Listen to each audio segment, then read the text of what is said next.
Good evening. Welcome to Grace and Gavel, where truth meets compassion.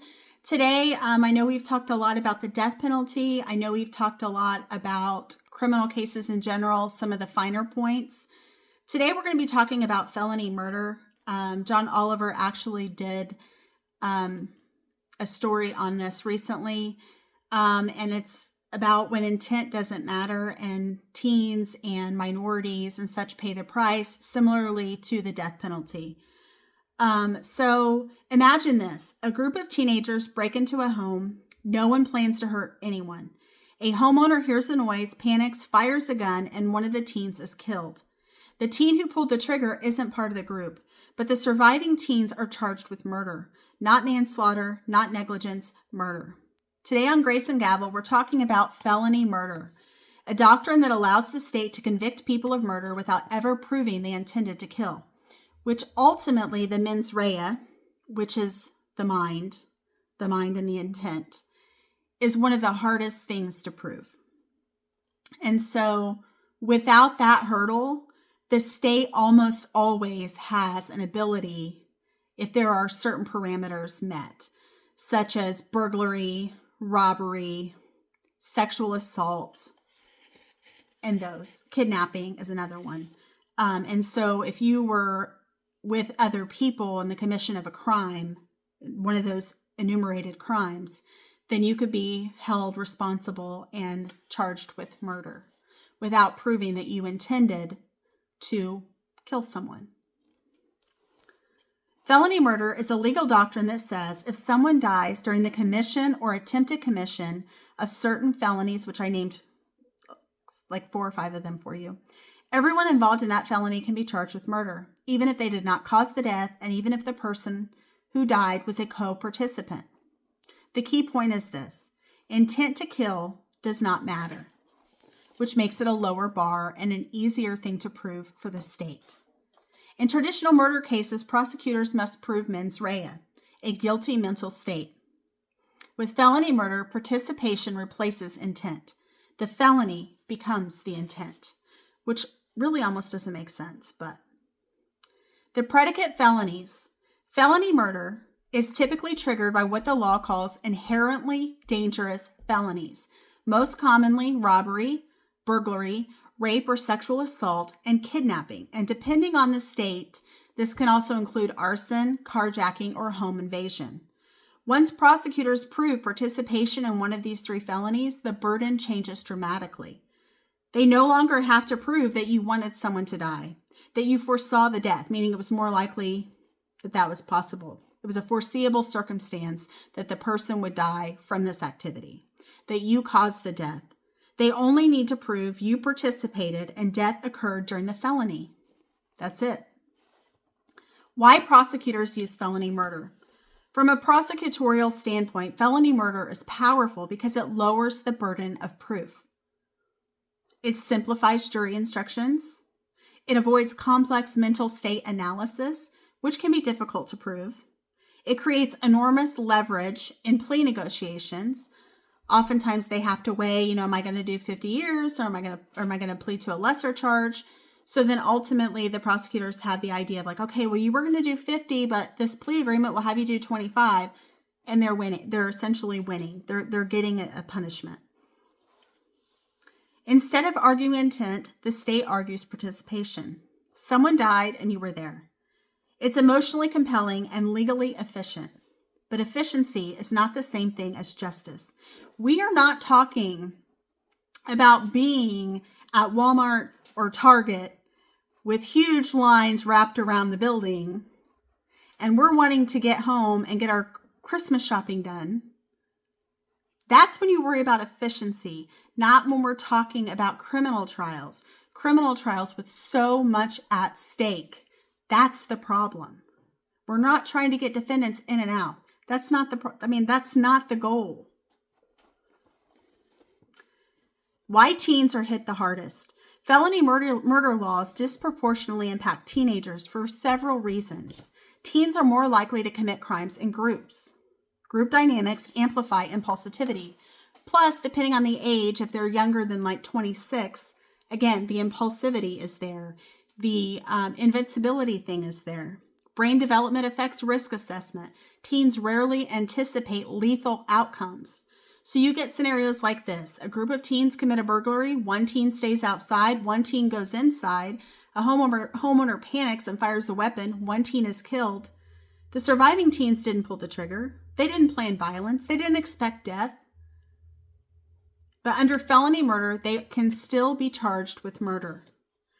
And I believe I saw on the episode that there was actually some that were actually were on death row under the felony murder. When the person who dies is a co-felon, this is one of the most controversial applications of felony murder. In many states, if a co-participant dies and the death occurs during the felony, survivors can still be charged with murder.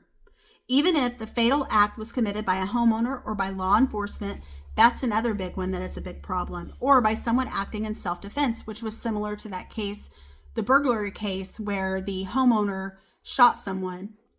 He used self-defense. The theory is called proximate cause liability, meaning the felon set in motion the chain of events. Your participation created the risk, therefore you own the outcome. This is where moral blame and legal blame begin to diverge sharply. The constitutional tension. Felony murder raises serious constitutional questions, especially when applied to juveniles. Proportionality under the 8th Amendment, again, is one. Due process concerns, because who do they confront? The right to confront your accuser? But who is the accuser, right? The homeowner who used self-defense?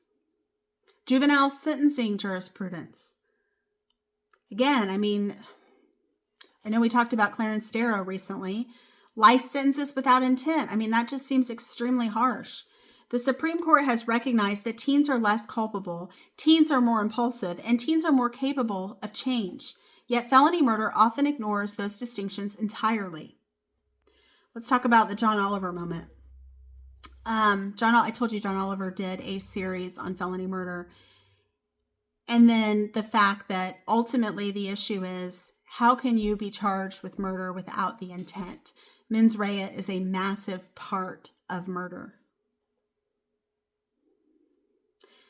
Because once you understand felony murder, you realize it's not a loophole. It's a feature. It's almost like a life hack or a game hack kind of that you're doing. Let's talk about Missouri discretion and disparity. One of the most troubling aspects of felony murder isn't just the doctrine, it's how it's applied. In Missouri, reviews of felony murder charging decisions during certain periods show that 100% of the individuals charged were African American, because there's a large African American population in Missouri. St. Louis. That statistic does not tell us who commits crime. It tells us who is policed, who is charged, and how prosecutorial discretion operates when intent is removed as a safeguard. Felony murder concentrates power, and discretion is where inequity lives. The law doesn't pull itself off the shelf. People do. What reform actually looks like? Reform doesn't mean eliminating accountability. It means limiting felony murder to actual murders. If you've committed an actual murder and you have the intent and you have the factors that allow them to be able to prove beyond a reasonable doubt that you committed a murder, then sure, you should be convicted of murder. Requiring foreseeability, excluding juveniles, addressing sentencing separately from conviction. Some states have already moved in that direction. Others have not, which means justice depends on geography. Quiet pause. After sitting with heavy legal topics like this, I'm intentional about how I wind my evenings down. I use Moon Brew, a warm cacao drink with calming adaptogens. No alcohol, no melatonin, just a ritual that signals that it's safe to rest. I'll link it in the comments below. And the bundle that I currently have also has a frother. I will link the Amazon link below, and just know, as an Amazon associate, I may earn from qualifying purchases, but this stuff is the real deal. What I do for my evening ritual is about an hour or so before I want to go to bed. I will literally take this one scoop and use between like 4 to 6 to 8 ounces of water or milk, whichever I'm in the mood for, and then use the milk frother, and I'm ready to go to sleep. And it kind of tells my mind that, hey, it's safe to rest. No alcohol, no melatonin, and it tastes yummy too. They have multiple flavors, so check it out. So in closing reflection, felony murder doesn't ask what you intended. It asks who you were standing next to when something went wrong. And when we apply that logic to teenagers without context, without intent, without proportionality, we have to ask whether the law is serving justice or simply securing convictions. If this episode made you pause, share it.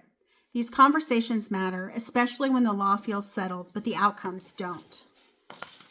Thank you for tuning in, and I hope you have a great rest of your day, and I hope that you'll come back and join us again soon. And if you like what we're doing, or you have certain topics that you want us to dive into, please feel free to drop them in the comments. Also, feel free to give us a like and subscribe. We'd appreciate that.